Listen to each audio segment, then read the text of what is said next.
brighter futures.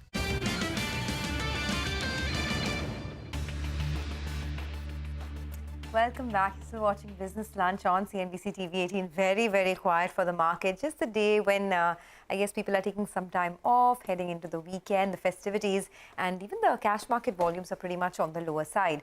But there is a lot of information coming through. The NSE Indices, namely the Nifty 50, Nifty Bank, and the CPSE Index, will see weighted changes effective from the 30th of December. This is likely to lead to significant inflows and outflows in certain stocks. Vivek has put together that list for us. Vivek, over to you. Well, that's right. So, this is actually the passive funds, the domestic passive funds that will mainly have to make these changes. These funds track the weight reductions, the weight additions, as well as index constituent changes that typically happen across all of the indices you just mentioned.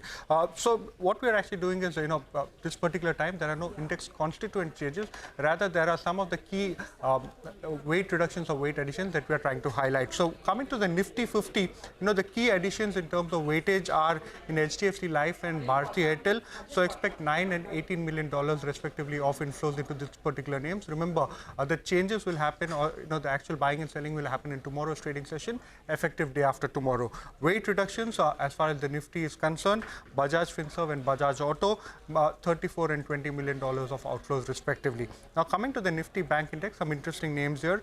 IndusInd Bank, AU Bank and Federal Bank will see weight increases and flows of close to $20, $10 and $12 million of inflows into respectively into these names. On the other hand, Axis Bank is likely to see slightly significant weight reduction of almost $80 million of outflow, and SBI close to $32 million of outflow. Now coming to the Nifty CPSE Index, NTPC and Power Grid will see weight additions, approximately $12 million of inflows each.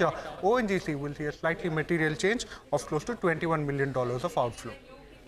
All right, Vivek, thanks a lot for getting us all of the details on how the NSE weightage could change for, all of these indices that you just mentioned. But with that, let's also shift focus and talk about the ICICI Bank case now. This is the video